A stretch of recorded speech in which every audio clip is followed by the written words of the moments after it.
You won't get anything from your son's $85 million, my daughter-in-law screamed at me during the will, reading her eyes blazing with triumph as she claimed my dead son's entire fortune. I sat there like a broken old man, watching her celebrate stealing everything Marcus had worked for, everything that should have helped other families, fighting the same cancer that took him from me. She thought I was just a grieving father, powerless and defeated. She had no idea I'd spent 40 years with the FBI, or that I'd been recording every word she said for the past 6 months. She didn't know about the surveillance devices I'd found in my car, the fake death we'd orchestrated, or the 3 other wealthy men she'd murdered before my son. But what she definitely never expected was what I had hidden in Eleanor's ceramic statue back home. The USB drive that would destroy her perfect crime and expose the serial killer who'd been living under my roof. Now, as she signed the inheritance papers with blood on her hands, she was about to discover that some secrets are worth dying for. Before we continue, please subscribe to the channel and let us know where you're listening in the comments. The elevator doors opened on the 37th floor of the Columbia Tower, and I stepped into the marble-floored reception area of Pierce Knox and Associates. Through the floor-to-ceiling windows, the Willamette River stretched like a silver ribbon beneath the afternoon sun, but the beauty of downtown Portland couldn't ease the knot in my stomach. At 65, I'd buried my wife, Eleanor, 3 years ago, and now I was here to settle my son Marcus' estate, after losing him to pancreatic cancer just 2 months prior. Celeste was already seated in the conference room when I arrived, and I immediately noticed the changes. The diamond tennis bracelet catching the light on her wrist was new, as were the designer earrings, that probably cost more than most people's monthly salary.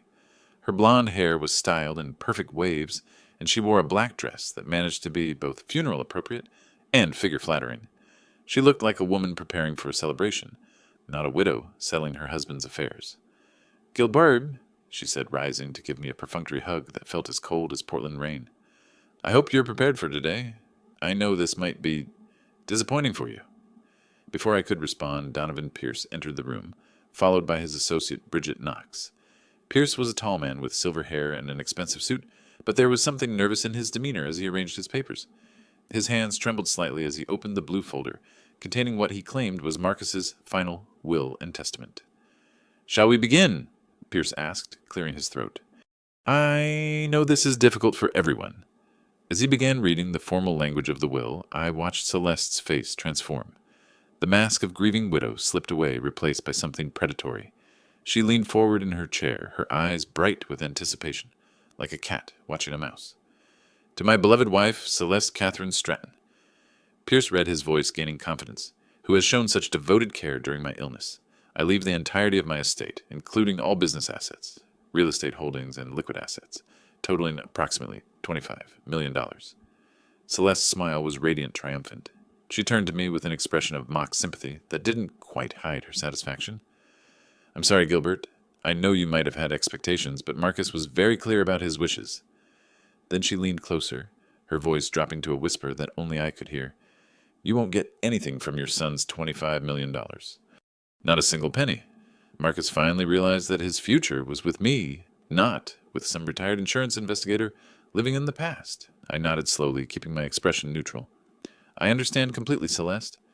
But as I sat there watching her bask in what she believed was her victory, my mind wandered to Eleanor's ceramic statue sitting on my mantelpiece at home. The delicate figurine of a dancing woman that had belonged to my late wife, and that now held something far more valuable than Celeste could imagine. Marcus had been clever, perhaps cleverer than any of us had given him credit for. His final phone call to me 3 weeks before his death echoed in my memory. "Dad, if anything happens to me, remember what Mom always said about keeping treasures in plain sight." Pierce continued reading additional provisions, but I barely heard them. Celeste was nodding along, occasionally making comments about Marcus's generous spirit and how she planned to honor his memory. The performance was flawless if you didn't know what to look for. But 40 years as an insurance fraud investigator had taught me to read people, and what I saw in Celeste Stratton's eyes wasn't grief or even relief, it was hunger. The kind of hunger that was never quite satisfied, no matter how much it consumed. 18 months earlier, the March rain drummed against the windows of the OHSU Cancer Center as I sat beside my son in the sterile consultation room. The antiseptic smell and fluorescent lighting reminded me too much of the months I'd spent in similar rooms, with Eleanor watching her fight, a battle she ultimately couldn't win. Now Marcus, my brilliant 38-year-old son, who'd built a successful software company from nothing, was facing his own medical nightmare. Dr. Vivian Cross entered the room with the kind of measured steps that medical professionals perfect when delivering life-altering news. She was a woman in her mid-40s, with prematurely gray hair pulled back in a tight bun, wire-rimmed glasses, and the sort of clinical demeanor that kept patients at arm's length. Something about her seemed familiar, though I couldn't immediately place where I might have encountered her before. "Mr. Stratton," she said, settling behind her desk and opening Marcus's file, "I'm afraid the biopsy results confirm our suspicions. You have pancreatic cancer stage 3. However," she added quickly, seeing the color drain from Marcus's face, "we caught it early enough that treatment options remain viable." Marcus gripped the arms of his chair, his knuckles white against the navy fabric. "What does that mean exactly in terms of time? With aggressive treatment, chemotherapy, possibly radiation, and if we're fortunate, surgical intervention, many patients in your situation have excellent outcomes. The 5-year survival rate for stage 3 pancreatic cancer has improved significantly in recent years." I watched Dr. Cross as she spoke, noting how she avoided direct eye contact with Marcus, how her hands fidgeted with her pen. 40 years of investigating insurance fraud had taught me to read people's tells, and something about this woman's behavior struck me as off. There was guilt there buried beneath the professional exterior. "Dr. Cross," I said suddenly, the memory crystallizing, "didn't you also treat my late wife, Eleanor Stratton, about 3 years ago?" The pen stopped moving in her hands. For just a moment her composed mask slipped, and I caught a flash of something that looked like panic. Yes, I believe I did consult on Mrs. Stratton's case. Pancreatic cancer as well, if I recall correctly." "You recall correctly," I said quietly. "She died under your care." Marcus looked between us, confusion evident on his face. "Dad, what are you getting at?" "Nothing, son. Just a coincidence that struck me as interesting." Over the following days, as we began processing the reality of Marcus's diagnosis, I noticed changes in Celeste that set off every alarm bell I'd developed during my career. She asked pointed questions about Marcus's business assets, his insurance policies, and whether he'd updated his will recently. When I mentioned these concerns to Marcus during a private moment, he admitted he'd noticed the same thing. "She keeps talking about securing our future," he told me as we sat in his home office 5 days after the diagnosis. "Yesterday she suggested I should consider making her the primary beneficiary on everything just in case." When I asked her what she meant by just in case, she said she was just being practical about the realities of my condition. "That seems awfully premature," I said carefully. "You haven't even started treatment yet." That's what I thought, but she got defensive when I said that. Started talking about how she'd given up her career to support me, how she deserved security if something happened. Marcus rubbed his temples. Maybe I'm being paranoid because of the diagnosis, but it felt calculating. By April 1st, I'd made a decision that would change everything. I drove to the Oregon Health Authority offices and requested copies of Eleanor's complete medical records. As a widower and her designated medical power of attorney, I still had legal access to the files. What I found in those records would haunt me for months to come. Dr. Vivian Cross had indeed treated Eleanor, but the treatment protocols she'd prescribed were unusual. Medications that seemed designed more to mask symptoms than treat the underlying cancer. Dosages that appeared inconsistent with standard oncology practices. And most troubling of all, Eleanor's condition had deteriorated rapidly under Dr. Cross's care, despite initial tests suggesting a more optimistic prognosis. I sat in my car outside the health authority building, staring at the rain-soaked parking lot, and felt a chill, that had nothing to do with the Oregon weather. If my suspicions were correct, my wife hadn't died from cancer. She'd been murdered. And now the same doctor was treating my son while his wife asked increasingly pointed questions about his assets. The pieces of a horrifying puzzle were beginning to take shape, and I realized that Marcus might be walking into the same trap that had killed Eleanor. By September, my suspicions about Dr. Cross and Celeste had grown into something more concrete, but I needed proof. 40 years with the FBI had taught me that hunches without evidence were worthless in court. What I didn't expect was to find evidence that someone was watching me just as closely as I was watching them. I discovered the first device purely by accident. While cleaning my car in the garage of my Forest Park home, I knocked over my emergency roadside kit and noticed something that shouldn't have been there. A small black object about the size of a quarter, magnetically attached to the underside of my dashboard. My old training kicked in immediately. I recognized it as a professional-grade GPS tracker, with audio capability, the kind of equipment that cost serious money and required technical expertise to install. Someone was listening to my conversations and tracking my movements. Someone who had gained access to my car, probably while I was visiting Marcus at the hospital or attending one of his treatment sessions. The implication sent a chill down my spine that had nothing to do with the September weather. 5 days later, Fletcher Hayes called me. Marcus's business partner was a soft-spoken man in his early 40s who'd always struck me as genuinely concerned about my son's welfare, but the Fletcher on the phone that evening sounded nervous, almost frightened. "Mr. Stratton, I need to talk to you about something. About Celeste. Can we meet somewhere private?" We arranged to meet at Powell Butte Nature Park, far from any place we might be overheard. Fletcher arrived looking like a man who hadn't slept well in weeks. His usually neat appearance was disheveled, and he kept glancing over his shoulder, as if expecting to be followed. "She's been asking questions," he said without preamble, "about Marcus's business accounts, his insurance policies, even about his partnership agreement with me. She wanted to know what would happen to his shares if he didn't make it." "That's concerning, but not necessarily criminal," I said carefully. "There's more. She's been meeting with someone, a man I don't recognize. I saw them together at the Heathman Hotel last week, and they weren't discussing medical bills. The way they were touching, the way they looked at each other." Fletcher shook his head. "Marcus doesn't know. He's too sick to notice, too trusting to suspect." That conversation convinced me to conduct a thorough sweep of my house, using techniques I hadn't employed since my retirement from the bureau. What I found was disturbing. 3 more listening devices. One in my home office, one in the kitchen, and another in my bedroom. Professional installations nearly invisible unless you knew exactly what to look for. I knew my old training would come in handy someday, but I'd never imagined it would be to protect my own family from what was clearly a sophisticated surveillance operation. This wasn't the work of a gold-digging daughter-in-law. This was the work of professionals. On October 1st, as I sat in my backyard removing the last of the devices, a woman approached my fence. She was about 40, professionally dressed, with the kind of alert posture that screamed, "Law enforcement." "Mr. Stratton, I'm Special Agent Sarah Martinez, FBI. I wonder if we could have a conversation." My blood pressure spiked, but I kept my voice steady. "What about Agent Martinez?" "About your daughter-in-law, Celeste Stratton. We've been watching her for some time as part of an ongoing investigation into a series of suspicious deaths involving wealthy men and their recent widows. She showed me her credentials, and I examined them with the thoroughness my old training demanded. Everything checked out. How long have you been watching her?" 8 months. We became interested when we noticed patterns in insurance claims and estate transfers across 3 different states. Your son isn't her first husband, Mr. Stratton. And based on what we've observed, he probably won't be her last unless we intervene. What do you need from me?" Agent Martinez smiled grimly. "We understand you had a distinguished career with the Bureau before your retirement. We could use someone with your skills and your access to the family.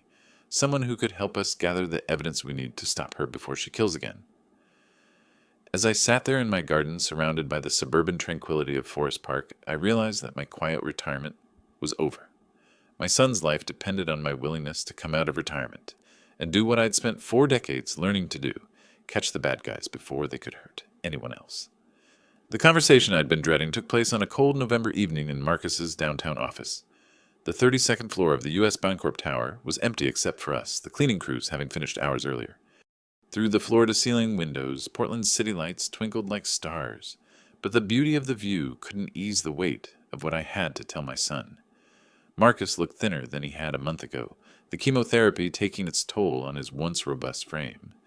But his eyes were still sharp, still carried that intelligence that had built his software company from a garage startup into a multi-million-dollar enterprise.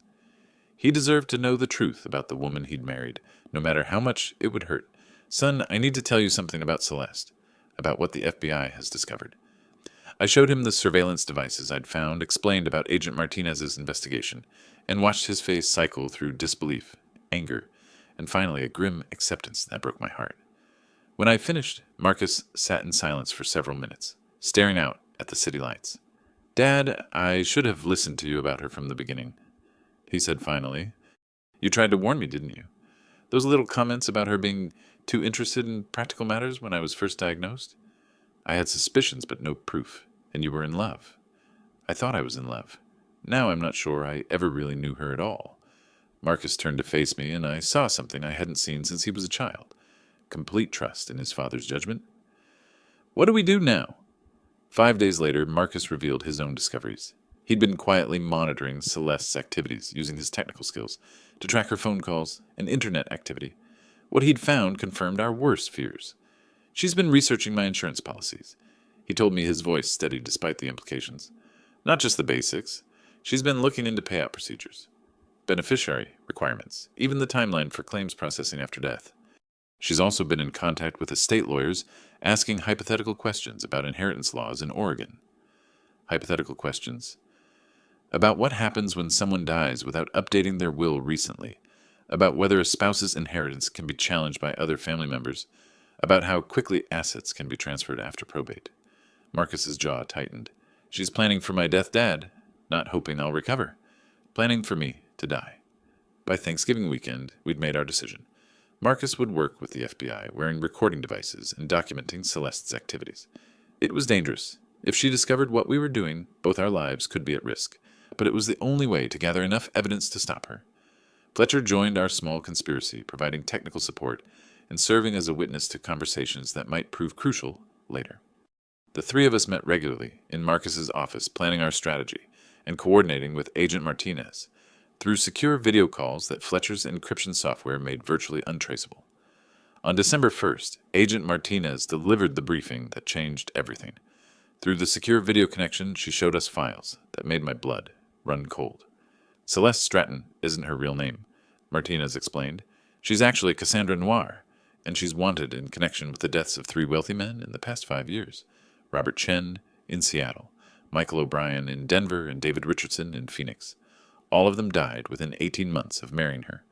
All of them left substantial estates to their loving widows, and all of them died under circumstances that looked natural, but showed signs of slow poisoning when we finally got court orders to exhume the bodies. Marcus's face went white. She's done this before, multiple times. We believe so. The pattern is always the same. She targets successful, recently divorced, or widowed men, usually with health issues, that provide cover for a gradual decline. She's patient, methodical, and very good at what she does. We're going to get justice for your mother and protect you, I told Marcus, reaching across to squeeze his shoulder. But we need to be smart about this. One wrong move and she'll disappear, probably to find her next victim. As we sat there in that high-rise office, father and son united against a common threat. I felt something I hadn't experienced since Eleanor's death, a sense of purpose. We were going to stop Cassandra Noir, not just for Marcus, but for all the men she'd killed, and all the families she'd destroyed. The hunt was about to begin. The hunt was... The FBI Portland field office felt like stepping into a different world. All steel and glass efficiency, with evidence boards covered in photographs and timeline charts that told stories of lives destroyed by calculated evil. Agent Martinez had arranged the briefing for January 5th, and as I sat in the secure conference room with Marcus and Fletcher, I realized we were about to learn just how deep Cassandra's web of deception truly ran. Agent Rodriguez, a financial crimes specialist with 20 years of experience, stood before a wall of evidence that made my stomach turn. 3 photographs of men, all roughly Marcus's age, all smiling in what appeared to be wedding photos, with the woman I knew as Celeste Stratton. Your daughter-in-law has killed 3 men in 5 years, Agent Martinez said without preamble. Robert Chen, a software executive in Seattle, Michael O'Brien, who owned a chain of sporting goods stores in Denver, David Richardson, a real estate developer in Phoenix. Combined, these men were worth approximately $35 million when they died. All of it went to their loving widow. Marcus stared at the photographs, his face pale. She married all of them, under different names with different backstories, but yes, the pattern is always the same. She targets recently divorced or widowed men with substantial assets and emerging health problems. She plays the devoted wife while slowly poisoning them, usually with substances that mimic or accelerate their existing medical conditions. Agent Rodriguez activated a digital presentation that showed financial records, bank transfers, and insurance payouts. The sophistication of this operation is remarkable. She doesn't just steal their money, she systematically transfers assets before their deaths, establishes offshore accounts, and creates paper trails that make the inheritance look legitimate. We estimate she's stolen over $40 million across all her victims. How did she avoid detection for so long? Fletcher asked, his technical mind clearly struggling with the scope of the deception.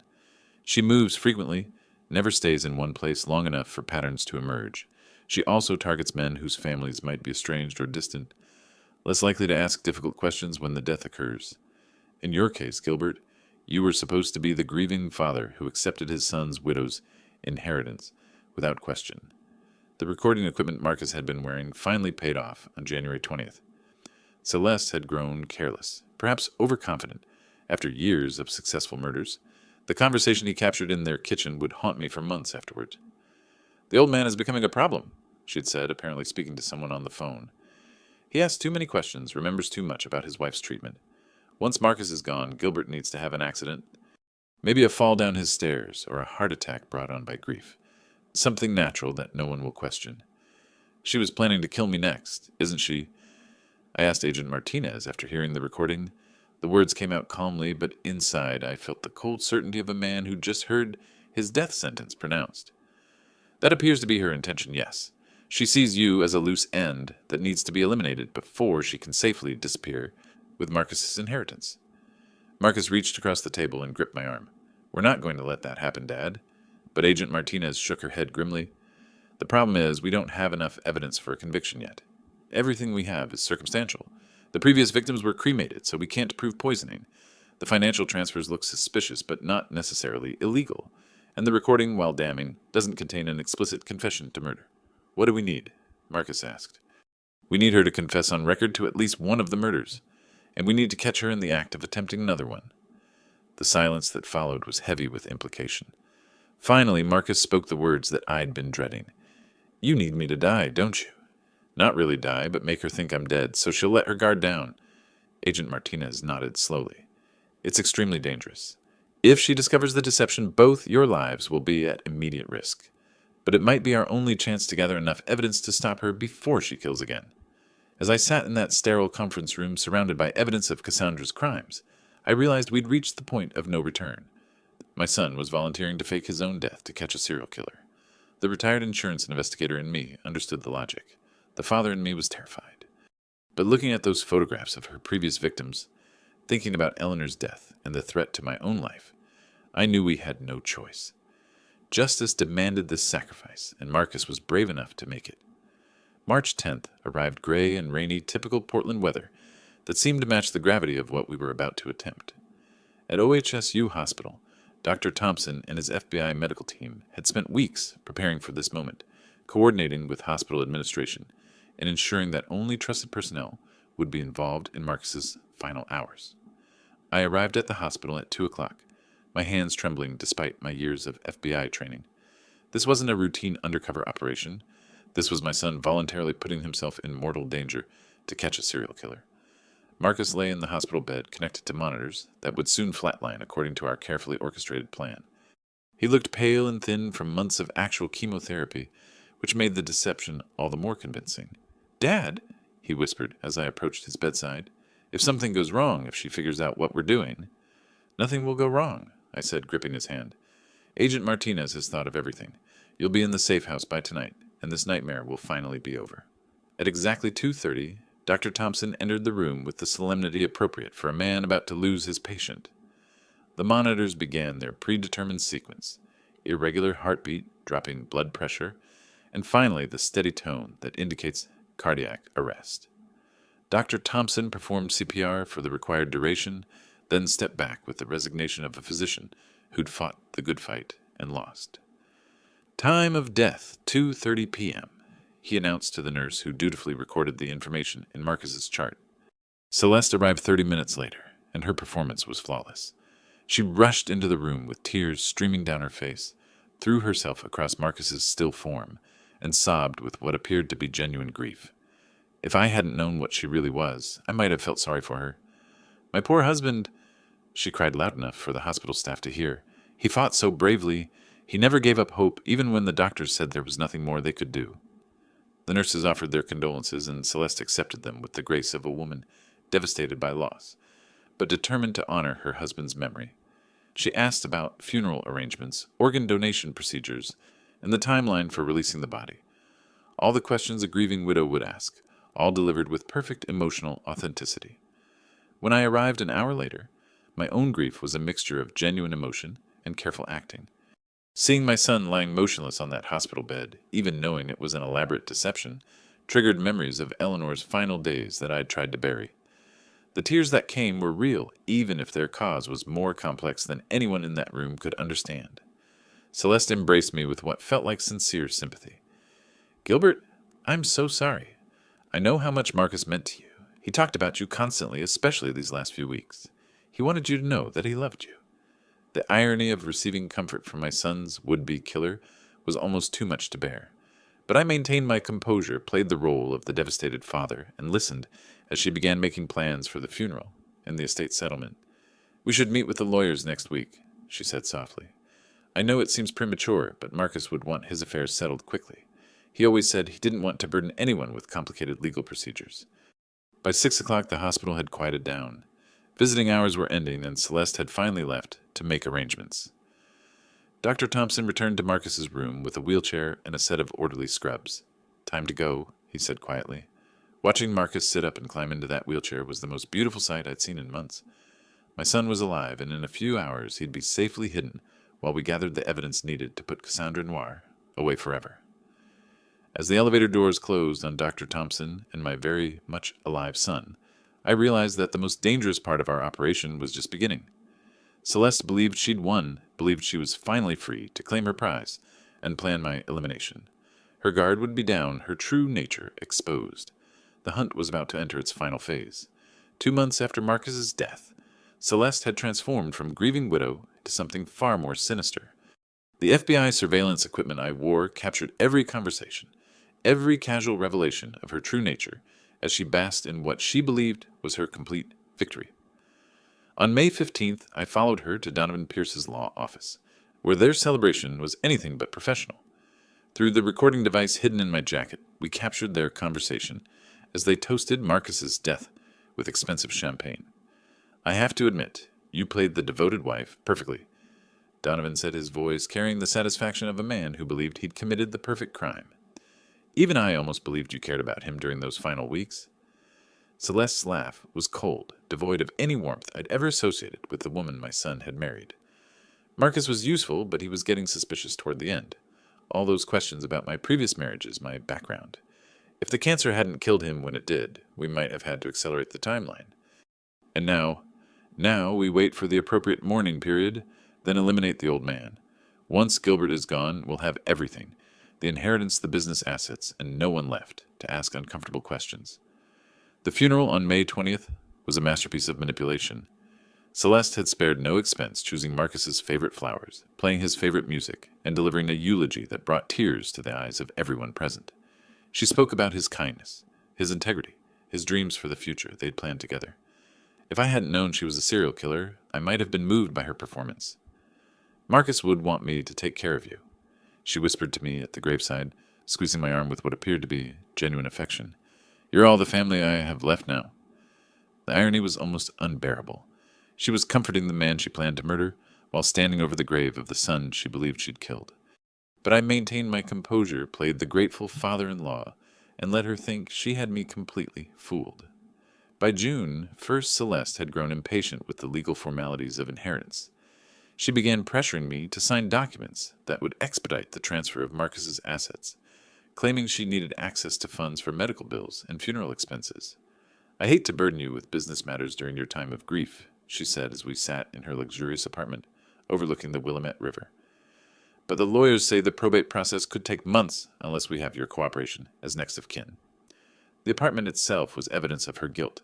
Expensive furniture that hadn't been there during Marcus's illness, artwork that cost more than most people's annual salaries, jewelry that sparkled with the blood money of her previous victims. She was already spending Marcus's inheritance, confident that no one would question her right to it. "Of course," I said, signing the papers with the resignation of a man too grief-stricken to care about money. "Marcus would want his affairs settled quickly." But it was the recording from June 15th that provided the evidence Agent Martinez needed for prosecution. Celeste had grown so confident in her victory that she'd begun planning my death with the casual efficiency of someone ordering dinner. I'd arrived at her apartment for what she claimed was a family dinner. But the conversation I recorded would haunt me for years to come. "The old man is becoming sentimental," she said into her phone, apparently speaking to someone I couldn't see. Yesterday, he started talking about Marcus's childhood, about wanting to establish some kind of memorial fund. He's getting too attached to the money, too interested in how it's being used. She paced across her living room wine glass, in hand, completely unaware that every word was being transmitted to FBI surveillance teams, positioned throughout the building. No, we can't wait much longer. I'm thinking a heart attack brought on by grief. Very believable for a man his age who's lost his only child. Or maybe a fall down his stairs at home. Something that looks natural but gets him out of the picture permanently. As I sat there listening to my daughter-in-law plan my murder with the same casual tone she might use to discuss weekend plans, I realized how close I'd come to joining Eleanor in the grave. If not for Marcus's courage and the FBI's intervention, I would have been just another grieving widower who died of a broken heart. The trap was set. Celeste had revealed her true nature, confessed to planning my death, and provided enough evidence to ensure she'd never hurt another family. All that remained was the final confrontation. The same law office where this nightmare had begun was about to become the scene of its end. At exactly 3 o'clock, I walked into Donovan Pierce's conference room for what Celeste believed would be the final signing of inheritance documents. What she didn't know was that FBI tactical teams had already surrounded the building, and every word spoken in that room would be recorded as evidence. Donovan seemed more nervous than usual, his hands shaking as he arranged papers on the polished mahogany table. Celeste, by contrast, appeared relaxed and confident, wearing a black dress that managed to be both mourning appropriate and celebratory. She'd already mentally spent Marcus's inheritance, already planned my death, already envisioned her next victim. "Gilbert," she said warmly, rising to embrace me. "Thank you for coming. I know this is difficult, but Marcus would want his affairs settled properly." Then everything went wrong for them and beautifully right for justice. Agent Martinez's voice came through a bullhorn outside. "FBI, the building is surrounded. Nobody leaves until we say so." Donovan's facade cracked instantly. He pulled a gun from his desk drawer, his professional demeanor replaced by the desperation of a cornered criminal. "Nobody moves. This is all a setup, isn't it? You've been recording us." "Put the weapon down, Donovan," I said calmly, drawing on 40 years of FBI experience. "It's over. We have everything we need." Celeste's face had gone white, but her mind was still calculating, still looking for an escape route. "Gilbert, what's happening? Why are the FBI here?" At exactly 3:15, Fletcher burst through the conference room doors carrying a briefcase full of evidence. His entrance was perfectly timed, part of the choreographed takedown we'd planned for months. "Don't sign anything," he shouted just as he had in the original will reading. "It's all lies. These two have been planning this for years." Fletcher opened his briefcase and spread photographs across the conference table. Surveillance photos of Celeste and Donovan, together financial records, showing the systematic theft of assets and most damning of all transcripts of the conversations I'd recorded over the past month. "We have everything," Fletcher announced. "The affair, the murder, plots, the previous victims. It's all here."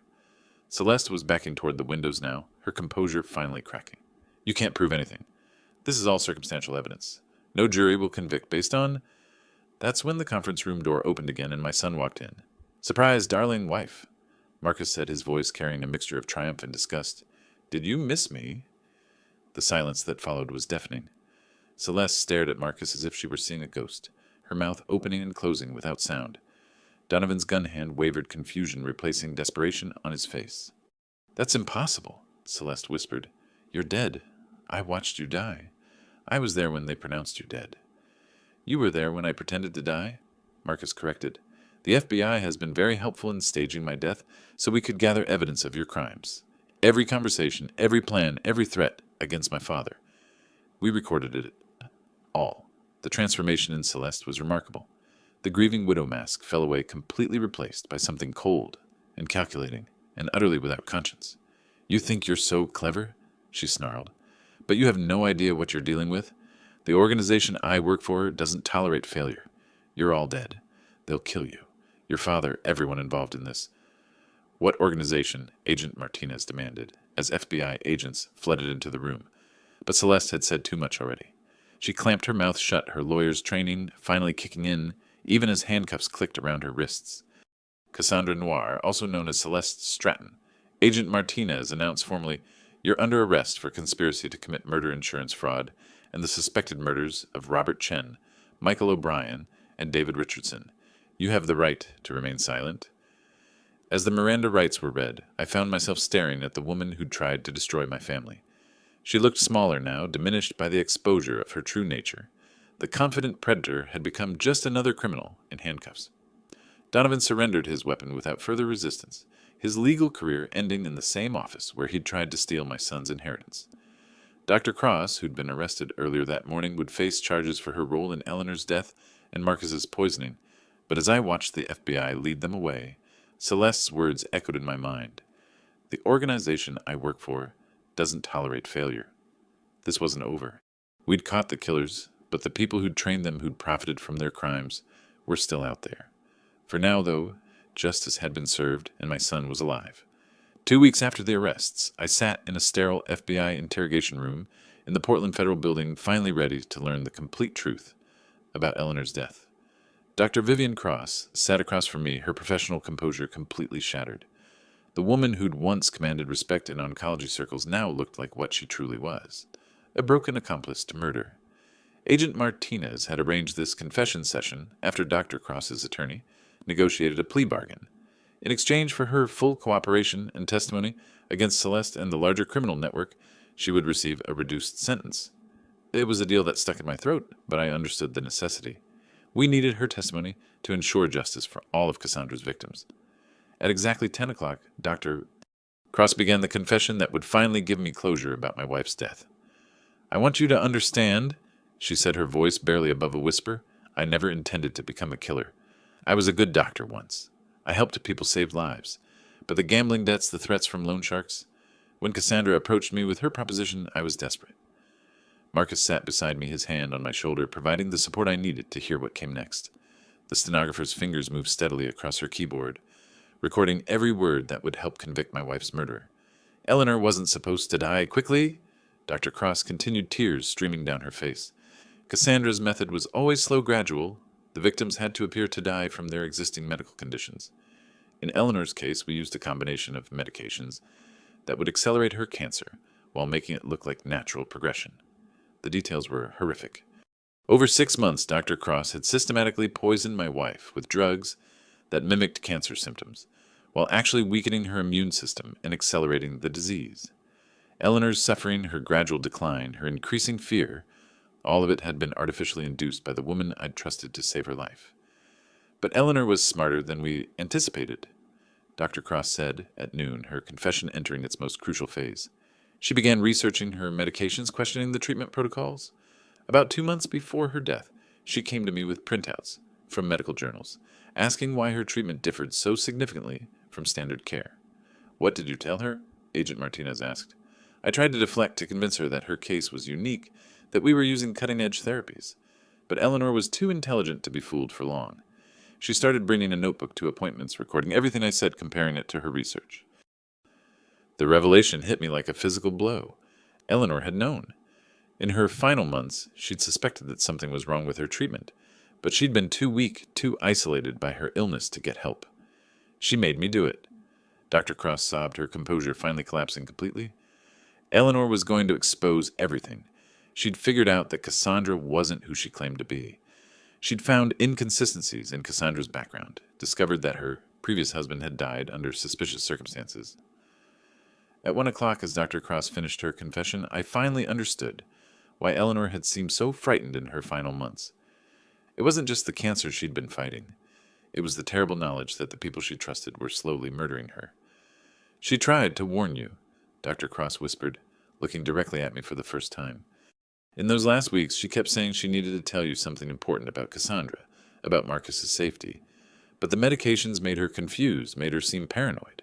We convinced everyone, including you, that it was just the illness talking." The room fell silent, except for the soft clicking of the stenographer's keyboard. I sat there processing the full scope of what had been done to my family.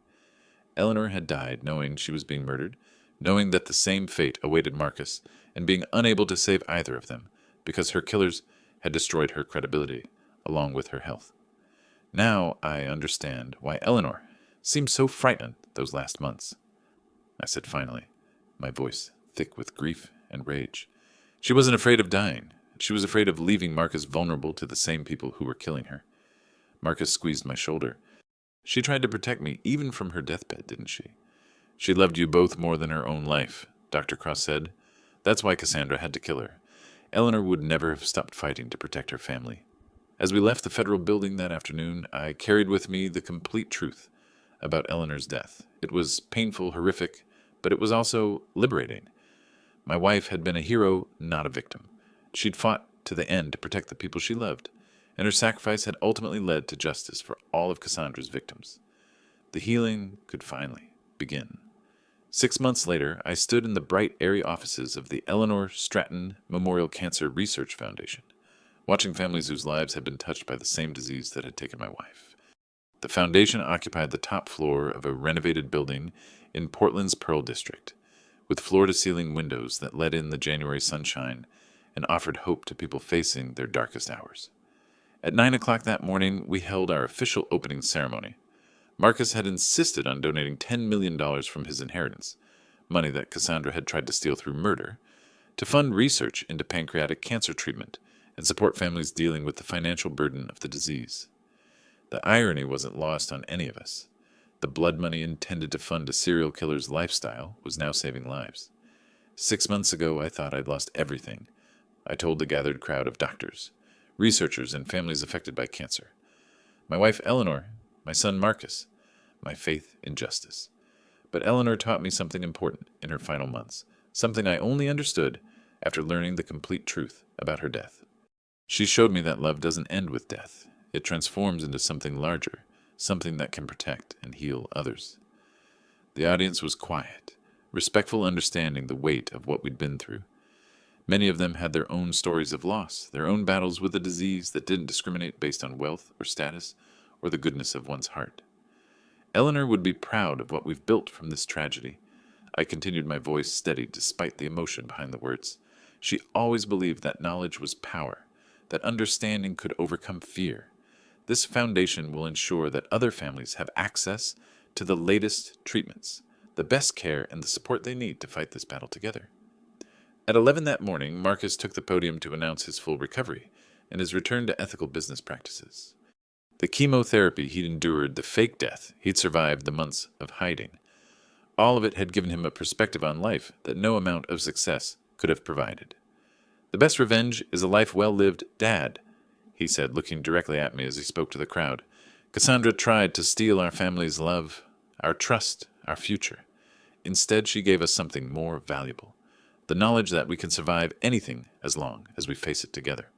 The afternoon was spent meeting with researchers who would receive foundation grants, families who would benefit from our support programs, and medical professionals who shared Eleanor's commitment to fighting cancer with both compassion and cutting-edge science. By 2 o'clock, I realized that this work, this mission to honor Eleanor's memory while protecting other families, had given me a sense of purpose I hadn't felt since my FBI retirement. As the day wound down, Marcus and I found ourselves alone in the Foundation's conference room, looking out at the city where we'd nearly lost everything and ultimately found something better. You know, Marcus said, organizing papers for the next day's meetings, I never thought I'd say this, but I'm grateful for what we went through.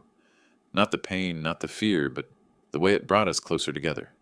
I feel like I know you better now than I did in 38 years of being your son. Your mother always said that adversity reveals character, I replied. She was right about that, just like she was right about Cassandra from the beginning. At 4 o'clock, Agent Martinez stopped by to congratulate us on the Foundation launch. As she prepared to leave, she mentioned almost casually, by the way, we've been getting reports of similar inheritance fraud cases in Seattle. The pattern looks familiar. We might need your expertise again sometime. I nodded, understanding the implication. Cassandra's organization was still out there, still targeting vulnerable families, still leaving destruction in their wake.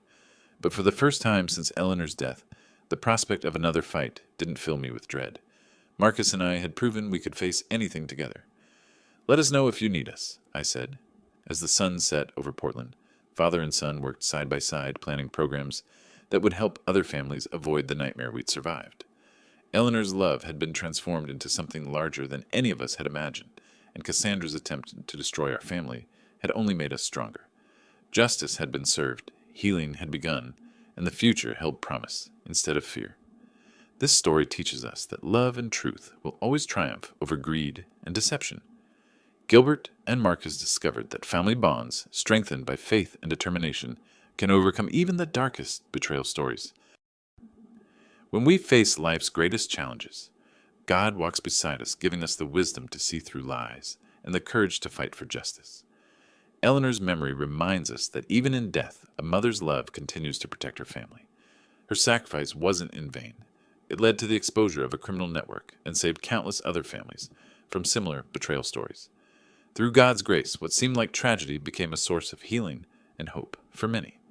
Like many grandpa stories we've heard, Gilbert's journey shows us that age brings wisdom, not weakness. His FBI training and life experience became the tools God used to deliver justice. The foundation he and Marcus built proves that our greatest pain can become our greatest purpose when we trust in divine providence. Marcus learned that the best revenge isn't hatred. It's living a meaningful life that honors those we've lost. These grandpa stories teach us that every generation has something valuable to offer and that family loyalty can conquer any evil. The betrayal stories in our own lives may not involve millions of dollars, but the lessons remain the same. Trust in God, protect your family, and never give up fighting for what's right. What betrayal stories or grandpa stories have shaped your family? Share your thoughts in the comments below, and don't forget to subscribe to our channel for more inspiring tales of justice and redemption. Hit that notification bell so you never miss our latest stories of triumph over adversity.